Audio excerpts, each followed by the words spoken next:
আর তুমি এখন দুনিয়াতে পড়ে আছো, দুনিয়াতে বাহাদুরি দাম্ভিকতা দেখাচ্ছ। তুমি তোমার মাকে মারো না, তোমার বাবাকে মারো না, তুমি ওভাবে করো, মাকে গালি দাও, বাবাকে গালি দাও। আরে কোরআনের বাচ্চা, তুমি কি জানো তোমার তো অস্তিত্বই ছিল না যদি আমি আল্লাহ তোমাকে যদি প্রাণ না দিতাম।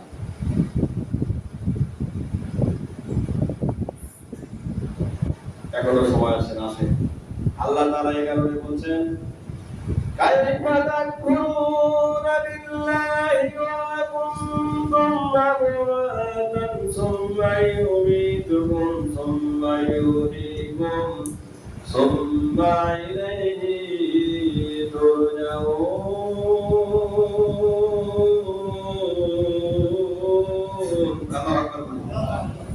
আল্লাহ তাআলা ঘোষণা করলেন কাইফা তাকফুরুনা বিল্লাহ, কিভাবে অস্বীকার করো তুমি আমার আল্লাহকে?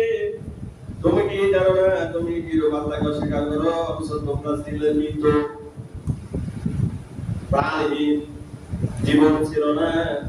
আর আমি আল্লাহ তোমাদেরকে সেখানে প্রাণ সঞ্চার করার জীবন দিলাম। কিভাবে তুমি তারপরে আল্লাহকে অস্বীকার করো? যে আল্লাহ তোমাকে আস্তে আস্তে বড় করলো, দুনিয়ার আলো বাতাস দেখালো, মায়ের কোলে এসে দেখালো দুনিয়ার বাতাস খালি আলো খালে, আস্তে আস্তে তুমি বড় হয়ে গেলে, এরপরে তুমি সংসারে তুমি ধার ভাত দিলে, এরপরে গাড়ি বাড়ি টাকা পয়সা হয়ে গেল, তুমি আস্তে আস্তে আল্লাহকে আরো ভুলে গেলে।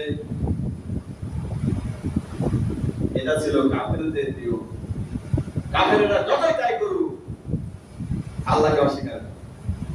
আল্লাহ যদি হাজার আপনাকে দেয় তারপরে বলবে কি না এটা আমরা নিজে উৎপাদন করছি, নিজে আমরা একটা বানিয়েছি, নিজে করছি, আল্লাহ কি নাউজুবিল্লাহ বলে। এই কারণে আল্লাহ তাআলা বললেন কাইফা তাকফুরুনা বিল্লাহি ওয়া কুনতুম আমওয়াতান, তোমরা কিভাবে আল্লাহকে অস্বীকার করো, তোমরা ছিলে প্রাণহীন। তিনি তোমাদেরকে প্রাণ দান করেছেন, আবার তোমাদের মৃত্যু ঘটাবেন। এরপরে বলছে সুম্মা ইউমীতুকুম, এরপরে তোমাদেরকে আবারও মৃত্যুবরণ করাবেন।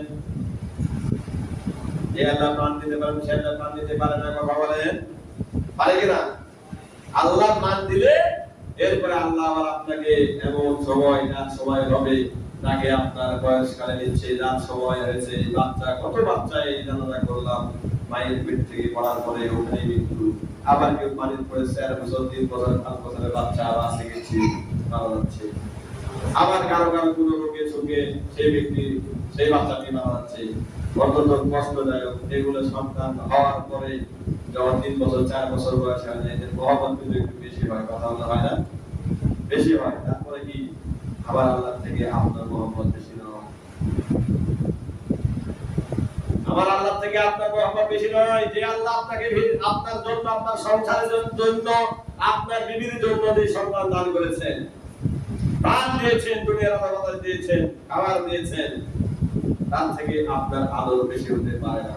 এই কারণে বলেছেন যে ব্যক্তি বিশ্বনবী জনাব মুহাম্মদ রাসূলুল্লাহ সাল্লাল্লাহু আলাইহি ওয়াসাল্লাম, তাকে যদি আমরা, আল্লাহকে যদি আমরা নিজের পিতামাতার চেয়ে, নিজের আত্মীয়-স্বজনের চেয়ে বেশি ভালোবাসতে না পারি, তাহলে আমরা কিন্তু মুমিন হতে পারবো না।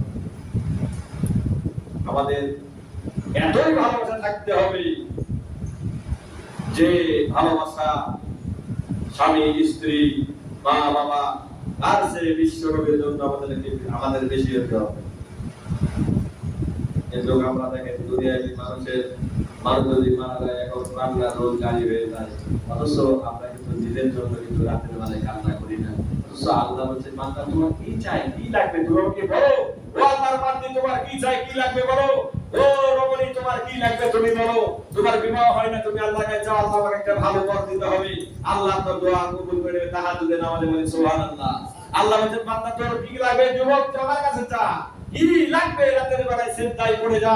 আর আমার আল্লাহর কাছে চা, আমার দোয়ার ভান্ডার, আমার অর্থের ভান্ডার সবকিছু খুলে দিলাম। তোর যা কিছু লাগবে তুই আমার কাছে বলবি, আমি আল্লাহ তাআলা তাহাজ্জুদের নামাজে তোর সবকিছু কবুল করে তোকে ভরে দেব। বলেন সুবহানাল্লাহ। বান্দা আল্লাহকে মিথ্যা কথা বলে?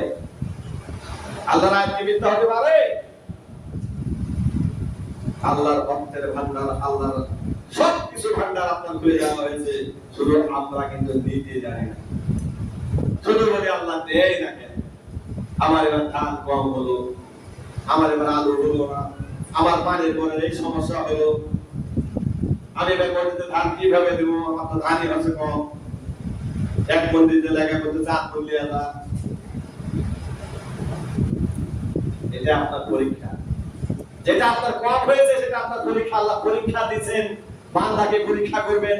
সন্তান দিয়ে, সন্তান না দিয়ে, অর্থ দিয়ে, অর্থ না দিয়ে, জমি জমা দিয়ে, এবং আপনাকে গাড়ি বাড়ি টাকা পয়সা দিয়ে পরীক্ষা করবে, আবার না দিয়ে পরীক্ষা করবে। আপনার সন্তান উঠিয়ে দিবে, আবার কারো সন্তান দিবে, আবার দিবে না, সবকিছু মিলে আল্লাহ পরীক্ষা করবে। কিন্তু নিরাশ হওয়া যাবে না। আল্লাহ বলছে শুধু আমার উপর বিশ্বাস করো আর আমাকে ভরসা করো।